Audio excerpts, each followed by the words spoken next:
I think for politicians at any level of government that have had the honor to be elected by their people, they wish to at some point in time leave their mark in a multitude of ways. And this is one enormous feather in Councillor Marula's political cap that he deserves to be very, very proud of. I remember after that municipal election and during that first budget of that term of council, Mr. Mayor, the HEC board and the last executive director came forward, and we saw the budget request went from roughly $6 million to $11 million. And Councillor Marula looked at a few of us and basically said, I'm paraphrasing, enough is enough.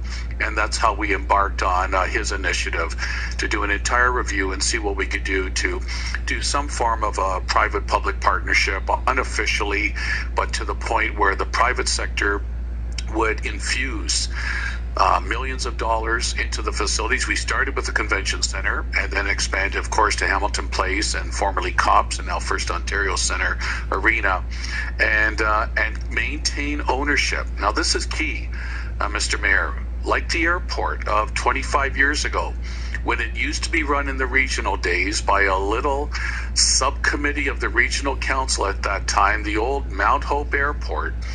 And honestly, it was going nowhere. It hardly had any passengers, hardly had any businesses, hardly had any commercial taxes.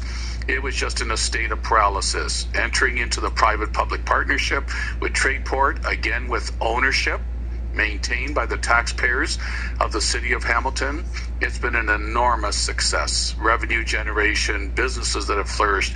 And I'm seeing this as further what we're doing here with the hupeg Corporation and the city and the deal that we have agreed to. I see this as further restoration of our core, which is going to carry on in a great momentous way, both now and in the future. And Mr. Mayor, I've had many constituents over the years say to me, why is government in the airport business? Why is government in the entertainment business? Good to have ownership, but shouldn't we turn it over to the private sector and those that know exactly how to run those operations, bring in fantastic acts, and make money for everyone, and spur further development in the core. So I just want to commend and congratulate Councillor Marula, and throughout all the angst and the roller coaster ride of the last few years of how we finally got to this agreement, my understanding is hupeg has reached out a multitude of times to Mr. Anlauer, the Bulldogs owner, and the Bulldogs are staying right where they are, and they're going to be part of a revamped, restored, renewed facility as well. And so once again, Councillor Marula, for your pioneering efforts, thank you so much. Thanks, Mr. Mayor.